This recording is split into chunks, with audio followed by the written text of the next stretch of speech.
For a quarter century, Rusty Wallace dominated NASCAR. Rusty Wallace trying to shut down the field. That's a trained professional in that 2-car. From short tracks to road courses, he tallied 55 wins, the 1989 NASCAR Championship, and a place among the greatest names in racing history. As Rusty's career crossed the finish line for the final time in 2005, the torch was passed to his son Steven, a second-generation racer just as fast and brash as the first. For 2 decades, Steven Wallace has stood in the shadow of his father. Now he's out to prove he can go the distance and go it alone. This is the story of NASCAR rising star Steven Wallace. This is NASCAR, driven to win. This is where you got to be careful as a rookie. I mean, how good is this kid? Do you have the knowledge? Do you have what it takes to get by? Do you have the knowledge? He is closing fast now. Boy, this is a dream come true for him. White flag, boys, last time. And here they come.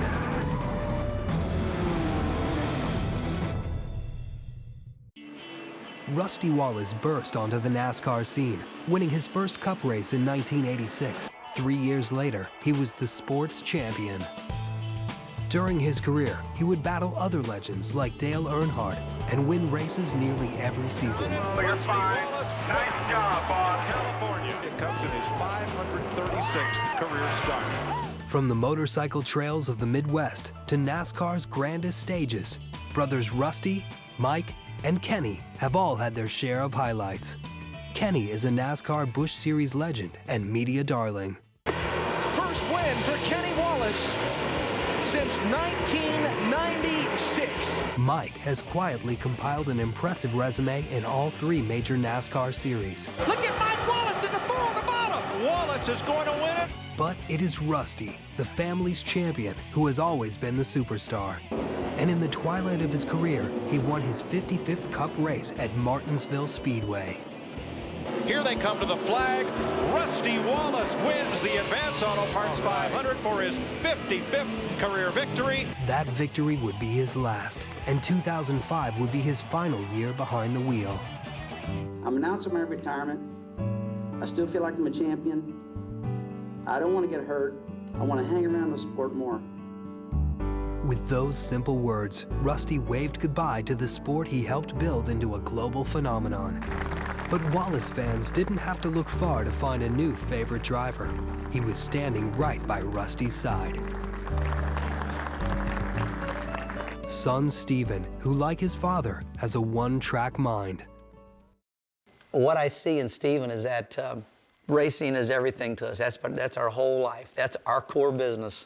I've always wanted to be a race car driver, you know, because I just grew up around it. My dad's been a race car driver his whole life, and it's kind of like, you know, father-like-son type deal. I know when I won my championship in '89, I'll never forget sitting in victory lane, and I'm so caught up in the moment, and somebody put Steven up on my neck, he's sitting there, and he's got a Matchbox car. Cramming it in there. He's driving it over my head, and he's looking around. I'm like, boy, this kid's all over. He's got 4 wheels in his hands already, you know. Pretty much ever since I was on the shoulders, you know, just, you know, always wanted to be a race car driver. Growing up in Mooresville, North Carolina, the heart of stock car racing, it wasn't hard to get hooked. While Steven hopes to emulate his father on the track, doing so off the track has never been a problem. Off the track, he's crazy. He's just got so much energy and just hyper all the time. We joke at home that we can handle an hour of Steve time and then we just need a break. One time he got mad at Dad and took a gallon of paint and painted his brand new ski boat. And 2 years ago, I remember him throwing M80s in the toilet at their house or at their farm and blowing the toilet apart. Patty goes absolutely nuts. She about beats the crap out of him, and she calls Rusty and says, you need to do something with Steven. He's blowed the toilet up. Rusty and I were in a conversation one day, and he's complaining about Steven. I says, what are you complaining about? It's a perfect duplicate of yourself. I mean, it's identical to what you were when you grew up. Yeah, when I was young, I was all over the place. I was crazy. I had a big afro, man. I was wide open. Big one. I was the big one, yeah. I was on it, you know. You know, I just see myself as a young kid that's you know, kind of learning. And, you know, but I don't really see myself that crazy, you know. He's just still a young, wild kid, just loves to have a good time, loves to play jokes on people, and you'd almost say he's uncontrollable. Definitely hyperactive, you know, raring to go at any time, wanting to create something. He's definitely a wide open fella. he's going to be a good one. We just got to harness him, slow him down a little bit, but I think that's a pretty good explanation, Steve. One place Steven has never been harnessed is in the classroom. Lucky for him, he has the one parent in the world that understands. Neither one of them cared about school. You know, Steven could care less, Rusty could care less. Somehow or another, they all decided they wanted to drive race cars for a living, and that's all they ever focused on. And what's crazy about that is my other, you know, Steve, or Greg, and Katie, they're all about school. They're excellent at it. They're amazing, you know. They love it. I hate it. They love it. And we haven't been too successful at it. For Steven and Rusty, their classroom is the race shop. It is the laboratory where Steven learns lessons that he hopes will lead to victory, all under the watchful eye of a teacher, tutor, and father. Steve right now is focused 100% on the race car. From the time he wakes up in the morning to the time he goes to bed at night, that's all he's thinking about. And that's how Dad's been most of his career. Yeah, they're a lot alike. We sit at dinner and all they want to talk about is springs and shocks and gears. Rusty always told Steve that if you're going to be a race car driver, you're not just going to get in and drive the race car. You're going to know about the race car itself. So, you know, Steven has been quizzed over dinner. I'll say, give me your setup. He'll say, I know this and I know that. He used to do that. But now, when I ask him what's in that car, he'll reel off every spring, every shock. And if he misses one thing, I go, you don't know that? Wait a minute, Dad, let me check. Yep, it's a sway bar's at 9 1/4 inches, the right rear pressure is at 36. I got 51.5% nose weight in that car. He'll reel right down the lane. I said, if you can't recite your chassis setup, I'm gonna have a problem with you, pal. A lot of these kids, they get just thrown in top-notch equipment and really don't understand what's going on, don't understand how to work on it. You know, they say, hey, crew chief, just make me go fast. And Steve's not like that. You know, he's here in the shop every day with his hands dirty, underneath the car, getting oil spilled in his face. He knows what's going on, and that's how Dad grew up. Good to go, guys. Check that chain out one more time. I'm gonna tighten out the motor and Danny gotta check it. Check it right now how it is. Feels good. I call it getting in the carburetor. Yeah. Understand the shocks, understands the spring, understand the sway bar. Now look, that's not the way everybody does it. That's the way him and I are gonna do it though. Rusty, of course, is going to tell him the way he wants to do it, the Rusty way of doing things. What do you think you got there you want to try? Put another pound of air pressure in the right rear. Come up in the track bar 1/4 inch.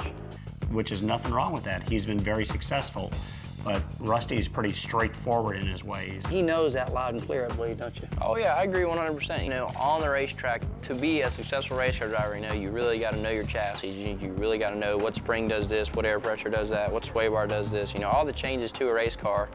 While Rusty teaches his son the importance of being a hands-on driver, he also tries to set other examples.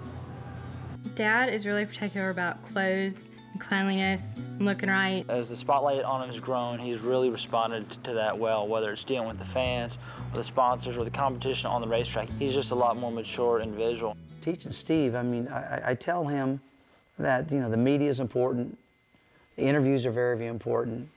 You know, the first impression most of the time is a lasting impression. And when you get in these serious cars and you're representing big companies, man, you got to do it in a professional manner. Now look, I don't need no hero stuff this morning. Just go out there and give me about 6 or 8 laps. Steven has taken his dad's teachings to heart, and from an early age, he translated them into racing success. While Rusty fans eagerly watched his rise, others waited to see if he was the real deal. I had a 2005 GMC Denali pickup truck. It's a 4-door. My dad put some big wheels and stuff on it for me. I got a couple of them, you know, in the past couple months, so I'm really working on them. Pamela Anderson, really hot. I like her. I really like Puddle of Mud, bands like that, you know. You know, I like rap and rock, you know, the whole deal. Hi, I'm Rusty Wallace. I'm 14 years old. I drive the #2 Hare Road Gummy Candies Bandolero. Steven Wallace got his start racing Bandolero cars, a bigger, faster version of go-kart racing. You know, I started racing when I was about 8 years old in like, you know, bandoleros and stuff like that, and we traveled all around racing. And I went and watched them race as many times as I possibly could because I was on the road a lot, and every time I watched them, it was unbelievable aggressive. So I got Steven's first ever car. It's a Bandolero that he took to Charlotte Motor Speedway. Him and his grandpa Ed worked on it, I funded it, and my gosh, every week he come home, he's bringing these trophies home. From 1998 to 2002, Steven Wallace dominated Bandoleros, winning multiple summer championships at the Lowe's Motor Speedway and winter titles in nearby Concord, North Carolina. These tracks were his ball fields, where he honed his skills against other second-generation NASCAR dreamers. It's definitely a good stepping ground, you know, that's where everybody comes from. Tony Stewart, Jeff Gordon, they all came out of go-karts and stuff like that. To draft behind those NASCAR legends, Steven knew that simply going fast would not be enough. Success comes through hard work. His next job was stepping out of the little cars and into the bigger ones, full-size stock cars. My first competitive stock car race was at Hickory Motor Speedway in the UARA series, and it was it was quite wild, I'll tell you that. The UARA series is a rugged short track series for racing dreamers, giving kids under 16 the chance to race before NASCAR. I qualified, I think, 17th. You know, there were about 30 cars there, and I was so nervous going up to the green flag because it's all I raced with legend cars and bandoleros and go-karts, and the stock cars are so much bigger. So it was, real scary, leading up to the green flag just because those cars are so big and they beat and bang a lot. And I ended up getting in a wreck in like lap 40 and put me out of the race. But it was definitely a wild one, wasn't it? I mean, it's definitely a good story to tell. I remember he came back and I went, "What happened to his car, man?" I knocked the radiator out of it, everything. I think he knocked the carburetor even off of it, Yeah. So he destroyed it. It was bad. Hard lessons learned, Steven came back with a breakout year in 2004. He won 3 of the season's final 4 races and captured the Rookie of the Year title. That's neat, and I'm a proud pop. Some of Rusty's greatest racing moments came at the Bristol Motor Speedway. I tell you, the way Rusty runs at this joint, got to put a little money on him today. Wallace goes head-hunting the leader. It's the 28th time that Wallace has led at Bristol. Leader Rusty Wallace giving a dominating performance. His favorite racetrack here at the Bristol Motor Speedway. Rusty Wallace will pick up his 9th career victory at Bristol Motor Speedway, and Rusty Wallace just continues to impress at Bristol. Rusty's success would rub off on Steven, as the highlight of his UARA career came with his first win at the very same track. The son was definitely following in his dad's footsteps, and even outpaced them at the biggest short track race of the year, the Snowball Derby in Florida. Well, I tell you what, the Snowball Derby is unreal. I've been there, a lot, and I think I finished second 2 or 3 times, but I never won the race. But it's all the greatest short track racers from around the world. When their series are over, they all show up at the Snowball Derby. It's a lot warmer, and it is the big, big race. Ladies and gentlemen, the start of the 37th annual Snowball Derby. It's the Daytona 500 of short track racing. Rusty Wallace tried 9 times to win this Derby. Kenny Wallace tried it many times. But here's the next generation and the youngest Snowball Derby champ ever, Steven Wallace. That's a hard race to win, A lot of big names in it win that race, and I feel pretty proud to be the youngest ever driver to win that race at 17. I think it was huge just to the fact that his dad never won it. His dad raced the race several times, and it's a prestigious short track race, and I think that made him proud, at his age doing something his dad never did get to do. That's what he was excited about. Steve started calling himself Snowball Steve, and was rubbing it in Dad's face for like months and months. It just went on and on. I took it pretty good, too. I let him mouth off. I was okay with it, If he wasn't my kid, I'd probably rough him up a little bit. Probably so. He's got something on us Wallace guys. And so he'll just be walking down the street one day, he'll hit me and go, "Hey, Uncle Kenny." I go, "Yeah, babe, I won Snowball Derby." Following his Snowball victory, Steven raced full-time in the Hooters Pro Cup Series in 2005, a series pitting up-and-coming teams with battle-scarred men. Again, success was fleeting, and the knocks were hard. Oh, Steven Wallace, huge hit at the top of the turn 3 wall. He scored only 3 top 10 finishes, as mechanical failures put him out of races early and often. I think in the Hooters Pro Cup Series, he had a little bit harder time, and he got discouraged in some races, I think, because he didn't really have all the guys around him maybe to help him that he needed. He had some run-ins with some of the guys in the series, some of the guys that have been in the series for a long time, and I think people kind of drove him harder maybe because of who Dad is. I don't know, he just seemed to kind of struggle in that series. His 2005 struggles finally ended at the Michigan International Speedway. His first start on one of NASCAR's largest tracks was a memorable one, and the perfect way to celebrate his 18th birthday. We felt real prepared. We were real fast. Car qualified good. And in practice, we were great. Now, what I want you to do today is when you go out there, you just let those guys get away from you. All this is, we're going to make sure that fender don't rub. Yeah. Okay, that's all we're looking for. We know this car is a good car. I want you to don't get around anybody right now.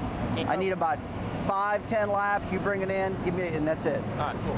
We put it back in there, and they put that thing on the track and dropped the flag, and buddy, he was gone.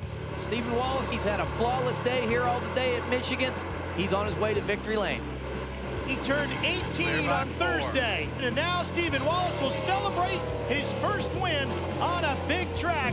How's it feel to be an ARCA REMAX Series winner at MIS? Well, I tell you what, it's great. I got to thank Roger Penske, for believing in me and letting me race in this this perfect race car. That was a big race to win, and to win with all the Cup and Busch guys there and all the manufacturers, the head guys from Dodge, Chevrolet, everybody were there to see me win that race. With his victories at the Snowball Derby and at Michigan, Stephen Wallace had introduced himself to NASCAR fans everywhere. But he would have to continue to prove his success was for real and not simply the benefit of a famous last name. Rusty Wallace knows that racing in NASCAR's top circuits takes discipline, commitment, and focus. Now he makes sure that Stephen's wide-open ways off the track disappear inside the cockpit. When he's at the track, he's all racer, and that's where a lot of guys get distracted real easy. He just stays so focused on winning that race and what he's got to do that weekend. It's really wild to watch his transformation, because when he gets in the race car, all of a sudden it's like tunnel vision. Then he puts that helmet on, and it's a totally different person. It's like whatever calms him down. It's like he must be in his own little safety cocoon. He used to just be all wide open all the time, really aggressive. And now as I watch him, he's becoming more of a racer and less of a daredevil. Father has noticed his son's maturity as well. In November 2005, Stephen made his first career NASCAR Busch Series start at Memphis Racing for Rusty Wallace Incorporated. The Busch Series is the final step before Nextel Cup. Success means stardom. Failure means starting over. Stephen Wallace in 64. Right in the middle of a Wallace family fight. That's Stephen on the inside, Uncle Kenny on the outside, 64 and 22. Oh my goodness gracious. Stephen, that's not where you want to be. 3 wide. A couple of first-time drivers there. With the 15th place finish in his first ever NASCAR event, Stephen proved that he belonged on the track. Our very first Busch race, we finished 15th. We went and have been doing a bunch of testing on speedways and stuff with Dad's team, and we're running good, so that makes me feel real confident, and the team's real confident. I really think that we are prepared, and I am ready to go racing, I think the further we go on with this, he's got a great role model in Dad. Dad is one of the acknowledged masters of handling the fans and the sponsors, and he really gets the big picture of what's going on. When you go to Bristol and you win Bristol, and you go to Michigan, you win Michigan, and you go to the Snowball and you win the Snowball, and you come back and you almost win it again, I think that everybody would say Steve's arrived. With Stephen's arrival comes more attention. With that attention comes a fan base, something Dad knows all about. Whether signing autographs or racing at 150 miles per hour, Stephen Wallace has stepped into the very large shoes and spotlight of his father. A legacy that was officially passed from father to son on November 20th, 2005 at the Homestead Miami Speedway. It's going to be a emotional last race, and I can't hardly talk and reminisce without just getting all teared up myself. Last call for Rusty Wallace today. The '89 Series champ will retire following this race. I'm over the part of missing driving the car, and I'm excited about the part of watching Stephen and seeing how we can get his career going, I sit there and I watch Stephen grow up from a baby to a boy to, now a man, and you always keep your eye out and go, I wonder what he's going to do. But he never gave any reason to think he was going to do anything else. He was the all-American boy, but it always had to do with, engines or something with speed. I would think just growing up around his dad, racing all the time, and then somehow or another just somewhere along the line really got hooked on it. It's hard to believe, but Stephen is already ahead of Rusty in his career. Stephen's already won the Snowball Derby. Stephen's already won a super speedway race. The similarities are undeniable, and people already want to know if the kid will be as successful as his father. Questions that can lead to a lot of pressure. There is something that hasn't anybody talked about, and that's Steven is the last of the Mohicans. I mean, if Steven doesn't do this racing gig, then that's it. The Wallace tradition is over. Now, is this seat that was out of 14, wasn't it? It's the dad's seat, right? Great expectations that flow from three sources: the Wallace family, that family's millions of fans, and from deep within Steven himself. I look at it as just a race car driver deal, and then I like to be like my dad too. You know, in order to be like Dad, you got to win 55 Winston Cup races, which is a ton, you know, and you got to sit on a bunch of poles and, you know, win a championship. But in my eyes, you know, I'm just going to race, you know, try and win races, try and make a name for myself. Us Wallace boys, we got to grow up around St. Louis and, you know, do good on a local level. Steven didn't race local racing. He, boom, right away, he's in NASCAR. He's in the biggest form of motorsports there is. So that's an incredible amount of pressure on a boy that age. Steven realized he's still got to go out and perform. Just the last name is not going to get it done for him. I think it's tough to come out of the shadows of, you know, one of NASCAR's, you know, greatest superstars. That's tough shoes to fill. I think Steve can fill that void, but you know, I get that question all the time. It's like, guys, he's only 18 years old. He's got a lot of racing left ahead of him, and they're like, who can I pull for? Who am I going to pull for? I said, you know what? Just kick it in neutral, man. Hang out for a while, let the kid grow up and pull for my kid. How's that? And they go, hey, pretty good deal. Now, Steven Wallace looks to map out his NASCAR future. First with a mixture of Busch Series, Truck Series, and ultimately, a rival to NASCAR's premier division. Along the way, he employs the help of a legend and a father, the man from whom he inherited his drive. Driven to defend the family name, driven to make his own name, driven to win.